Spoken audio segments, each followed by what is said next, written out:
자, 여러분들 112쪽 이제 주제 11로 들어갑니다. 그동안 주제 10에서 이제 유럽 중세 모습에서 근세로 나아가는 과정에 등장한 여러 과도기적 모습들을 쭉 살펴봤는데요. 그 앞선 주제들을 볼 때 선생님이 연표를 가급적 보지 않았습니다. 왜 그러냐면 보통 그 부분은 1000년간의 장기간 중에서 뒤에 이제 한 300~400년 정도가 될 텐데 중세에서 근대로 넘어가는 과정에 나타나는 특징들을 몇몇 개 주제로 정리를 한 겁니다. 그래서 시간 순서대로 이렇게 배치가 된 것은 아니기 때문에 그것은 여러분들이 오히려 헷갈릴 수가 있고, 그래서 주제별로 우리 교과서에는 나온 내용들을 중심으로 정리를 좀 했습니다. 자, 이제 주제가 바뀌고요. 물론 여기도 꼭 시간적 순서대로 내용이 정리가 되지는 않습니다. 그러나 어쨌거나 지금까지 배웠던 내용들을 쭉 한번 연표로 정리를 하면서 이제 앞으로 진도를 또 나아가려고 하니까 한번 보도록 할게요. 연표에는 476년부터 한 18세기까지 담아 놓았습니다. 우리 476년이라고 하는 연도는 그래도 좀 알고 있어야 한다. 바로 서로마 제국의 멸망이라고 하는 부분으로 우리가 기억을 해야 합니다. 테오도시우스 대제 때 395년에 동서로마가 분리가 됐죠. 그리고 나서 이 서로마가 무너지는데, 그때 무너졌던 이유는 여러 가지가 있겠지만 사실은 3세기 말부터 이미 게르만족이 이 로마 영내로 많이 유입되고 있었고, 그리고 로마의 광대한 이 영토를 지키기 위한 용병으로 고용되기 시작했다. 자, 그러면서 로마가 사실상 점점 쇠퇴하는 모습들 이렇게 언급을 했었습니다. 물론 이 서로마가 무너지고 난 뒤에도 흔히 동로마, 우리가 비잔티움 제국이라고 배웠던 국가는 여전히 존속을 합니다. 그래서 6세기 때 전성기를 맞이하고요. 그 이후에 점차 쇠퇴의 길을 걷게 되죠. 그러다가 오스만 제국에 의해서 멸망되었다. 이런 거 다뤘습니다. 자, 우리가 어떤 내용들을 배웠는지 한번 간단하게 정리를 해보는 겁니다. 자, 그러면 이 서유럽 세계의 로마 제국이 무너지고 난 뒤에는 어떤 국가가 등장했는가? 이 게르만족의 일파인 여러 부족 세력들이, 이민족들이 여러 국가를 세웠습니다. 그래서 각지의 여러 나라를 세웠는데, 그중에 우리가 주된 주제로 살펴봤던 것은 바로 프랑크 왕국입니다. 자, 이 프랑크 왕국이 오랫동안 존속할 수 있었던 이유, 이런 것들 우리가 살펴봤습니다. 프랑크 왕국이 원 거주지를 크게 벗어나지 않은 상태에서 국가를 형성하고 확장을 해나갔다라는 것, 그리고 기독교로 개종을 하면서 원주민과의 마찰을 피할 수 있었다는 점, 이런 것들 다뤘습니다. 자, 그래서 프랑크 왕국 우리가 다뤘고요. 이 프랑크 왕국도 메로베우스 왕조와 카롤루스 왕조로 구분을 해서 다뤘습니다. 그래서 주요 인물로서는 클카, 피카 이렇게 다뤘죠. 기억이 나야 합니다. 자, 그리고 나서 카롤루스 대제 때 전성기를 맞이하고요. 그 이후에 점차 쇠퇴하면서 우리 영토 분할 과정 다뤘습니다. 그래서 베르댕 조약, 메르센 조약을 체결하면서 사실상 분열되었다. 그래서 서프랑크, 중프랑크, 동프랑크로 나뉘었고, 이것이 프랑스, 이탈리아, 독일의 전신이 되었다. 이런 내용 봤습니다. 또 그리고 뭘 봤냐면 9세기 말경에 가면 이 노르만족의 이동이라고 하는 것을 또 하나의 주제로 다뤘죠. 자, 그래서 이 북쪽에 스칸디나비아 반도 지역에 있었던 이런 세력들이 유럽 전역에 확산이 되었다라고 하는 것, 그리고 외부적으로 또 노르만 외에 흔들었던 것, 노르만보다 사실 앞선 시기부터 등장을 하기 시작하는데 바로 이슬람 세력이었죠. 이슬람 세력. 특히 이 이슬람 제국의 우마이야 왕조는 이베리아 반도까지 진출을 했었다라고 얘기했고, 그것을 물리쳤던 것이 카롤루스 마르텔 두루 푸아티에 전투였다, 이런 얘기했습니다. 자, 10세기부터 11세기까지 어떤 내용들이 또 있었느냐? 우리가 이 프랑크 왕국과 여러 봉건 국가들을 다루면서 이 중세 유럽의 근간이라고 할 수 있는 일종의 시스템이 형성이 된다라고 또 봤습니다. 그것이 바로 봉건제라고 하는 질서였죠. 중세 유럽을 관통하는 질서입니다. 그래서 주종제와 정치적으로는 주종제와 경제적으로는 장원제를 기반으로 하고 있다. 장원제. 요 틀이 쭉 마련이 되고 정착이 되었습니다. 자, 그리고 또 우리가 어떤 주제를 배웠느냐? 이 중세 유럽을 관통하는 종교도 있었습니다. 종교. 바로 크리스트교이죠. 크리스트교. 자, 이 크리스트교가 성장하면서 흔히 크리스트교의 교회 수장이라고 할 수 있는 교황권이 굉장히 성장하게 됩니다. 그리고 세속권, 왕권 혹은 황제권이 대립을 하게 되죠. 그래서 다뤘던 것이 뭐가 있습니까? 카노사의 굴욕, 그리고 서임권 문제를 종결짓는 보름스 협약, 그리고 왕권이 강화되면서 교황이 세력이 쇠퇴하고 교황청이 프랑스 왕의 관할구역인 아비뇽으로 이동했던 아비뇽 유수 이런 것도 있습니다. 다 쓸 수가 없어서 가노사의 굴욕, 보름스 협약, 아비뇽 유수 뭐 이런 것들 기억을 해야겠죠. 그 중간에 사실은 벌어졌던 큰 규모의 전쟁이 바로 십자군 전쟁입니다. 십자군 전쟁 11세기 말인데요. 이 11세기 말에 왜 어떤 세력이 성장해서 셀주크 티르크 세력이 성장을 하면서 아나톨리아 반도로 진출을 했고 이것이 비잔티움 제국을 위협하게 된 것이죠. 그래서 비잔티움 제국의 요청을 받았던 교회의 수장 우르바누스 2세가 클레르몬 공의회라고 하는 것을 열어서 십자군을 제창했고 십자군 전쟁이 시작됐죠. 총 8차례의 원정을 떠나게 됩니다. 그래서 십자군 원정 여러 가지 다뤘지만 특히 1차 원정과 4차 원정 기억해야 된다라고 얘기했습니다. 초기에 종교적 열정 이런 것들로 소기의 목적을 달성하고 예루살렘을 회복했던 것이 1차. 그 다음 이 종교적 열정이 사실상 변질되면서 세속적 목적이 강화되고 그래서 베네치아 상인들의 사주를 받은 이 십자군이 비잔티움 제국의 수도였던 콘스탄티노폴리스를 점령했다라고 하는 게 4차였죠. 자, 이 전쟁을 거치면서 이 전쟁을 주도했던 교황은 세력이 약화되고요. 그러니까 이 이후에 사실은 아비뇽 유수가 나타나니까요.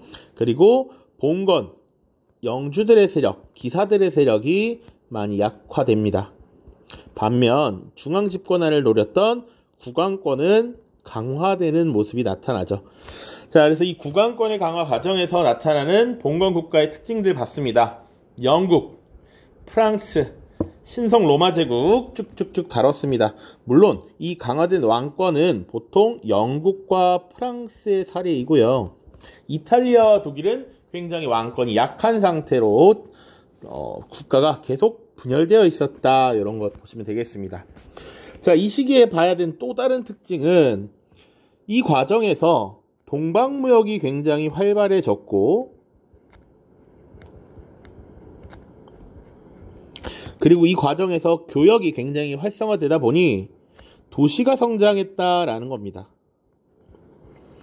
자, 요거 방금 얘기한 것과 연계가 될 수 있는데 상공업을 통해서 부를 축적한 시민들이 더 이상 봉건 영주로부터 간섭받지 않고 자유롭게 교역을 하고 싶어 했다는 얘기죠.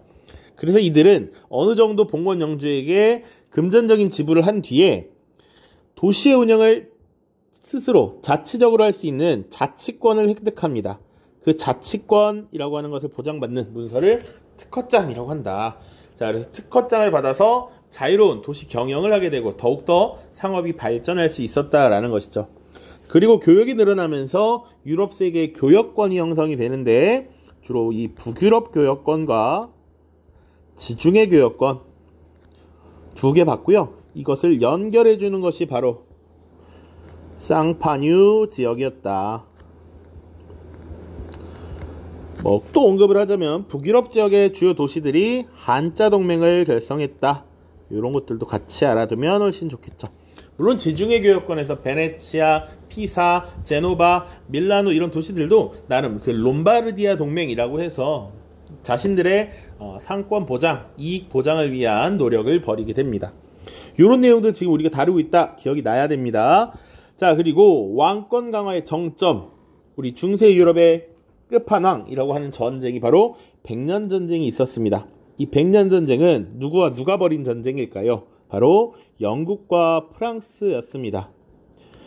플랑드르 지역에 대한 지배권, 그리고 프랑스의 왕위 계승 전쟁을 두고 지금 다툼이 시작된 것이다. 실제로 중간에 휴지기가 많았습니다. 1337년부터 1453년까지 벌어진 전쟁이었고, 이 긴 기간의 전쟁을 통해서 국가를 중심으로, 국왕을 중심으로 하는 이 국가 질서가 형성되었다. 그리고 영토, 국가의 영토 개념이 조금, 주권 개념이 확보가 되는 것도 이 시기다라는 것 기억을 하셔야겠습니다. 그리고 그 외에 또 뭘 봤냐면, 사실 영국에서 벌어졌던 왕위 계승 전쟁, 장미 전쟁이라고 하는 것도 봤고요. 기억나야 됩니다. 자, 또 봐야 되는 것. 영국과 프랑스는 이 100년 전쟁을 거치면서 강력한 중앙집권 국가로 나아가는 과정을 겪었다면, 이베리아 반도의 에스파냐는 어땠습니까? 에스파냐도 역시 이 이슬람 세력에 대한 재정복 운동을 벌이면서 카스티아와 아라곤이 통합되어 에스파냐 왕국이 성립되었고, 그리고 최종 거점인 그라나다를 점령함으로써 레콩키스타 과정에서 지금 중앙집권 국가가 나타났죠. 이런 것들. 자, 이제 또 주제로 또 넘어갈 텐데, 이 시기에 또 하나의 그런 문화적 사조가 나타납니다. 바로 뭐였냐면 르네상스라는 것이었습니다. 14세기부터 16세기까지 나타난 문화적 변화, 사조 르네상스. 자, 이런 것들이 왜 그러면 일어날 수 있었는가? 여러 가지가 있겠지만 교역의 발달을 하면서 지금 이슬람 세력이 연구하고 있었던 이 아리스토텔레스의 학문들, 발전된 과학기술들이 들어오게 됩니다. 이것이 서유럽을 다시 자극하게 되는 것이죠. 그리고 신에 대한 의심도 생겨납니다. 분명히 중세 유럽은 크리스티교가 장악하는 시기였는데, 이제 신에 대한 믿음, 이런 것들이 확신이 서지 않는다는 거야. 신 눈에 보이지도 않고요. 십자군 전쟁 이런 걸 거치면서 신의 존재에 대해서 회의감이 드는 것이지, 인간 중심의 문화 사조가 다시 등장하는 것이 바로 르네상스다. 그래서 있는 그대로의 모습, 그래서 관찰 이런 것들이 굉장히 중요시 되고요. 있는 그대로 보는 것을 중요시 여겼다. 자, 그러다 보니 르네상스라고 하는 것이 최초의 이탈리아 지역에서 많이 발달했습니다. 왜? 인간의 삶을 중요시했던 그리스의 문화, 이것을 흡수했던 로마가 있던 지역이 이탈리아였기 때문에 이탈리아 지역에서 르네상스가 가장 먼저 시작되었다. 그리고 동방무역을 통해서 부를 축적한 이탈리아의 상인들이 적극적으로 문예의 문화 예술에 후원을 했다라는 것이죠. 그래서 르네상스 우리가 쭉 다뤘고요. 또 이 르네상스 다음에 뭘 다뤘습니까? 바로 종교개혁 다뤘습니다. 종교개혁 보통 16세기부터 17세기까지 쭉 이루어집니다. 자, 그래서 종교개혁과 종교전쟁. 자, 이 종교개혁이라고 하는 것은 사실은 13세기, 14세기 이미 신에 대한 회의감, 그리고 신을 논리적으로, 이성적으로 증명할 수 있는가 이런 거에 대한 회의감에서 시작이 됐습니다. 그래서 오컴의 윌리엄이라든지 혹은 콘스탄츠 공이 우리 다뤘죠? 위클리프라든지 후스라든지 이런 인물들이 종교개혁의 선구다라고 볼 수 있겠고요. 그리고 이 북유럽 지역의 르네상스에는 교회개혁, 사회 전반의 개혁 이런 것들에 대한 관심이 많았다라는 거 다뤘습니다. 그런 것들이 또 영향을 미쳤다. 그래서 우리 중요한 인물들, 루터의 종교개혁, 칼뱅의 종교개혁, 그리고 영국은 헨리 8세의 이혼 문제를 둘러싸고 종교개혁이 발생했죠. 이런 것들. 그래서 이 신교, 흔히 프로테스탄트라고 하는 세력들이 자신들의 종교, 신교를 인정받기 위해서 치열하게 가톨릭 세력과 싸우게 됩니다. 예를 들어서 네덜란드 독립전쟁이라든지 위그너 전쟁 이런 것들이 대표적인 사례가 되겠죠. 그리고 신성 로마 제국 내에서도 가톨릭 세력과 신교 세력의 다툼이 벌어집니다. 바로 30년 전쟁이었죠. 그래서 이 30년 전쟁의 종결, 이것이 사실상 종교전쟁의 마무리, 피날레라고 할 수 있는데 그 조약이 바로 베스트팔렌 조약이라는 거였습니다.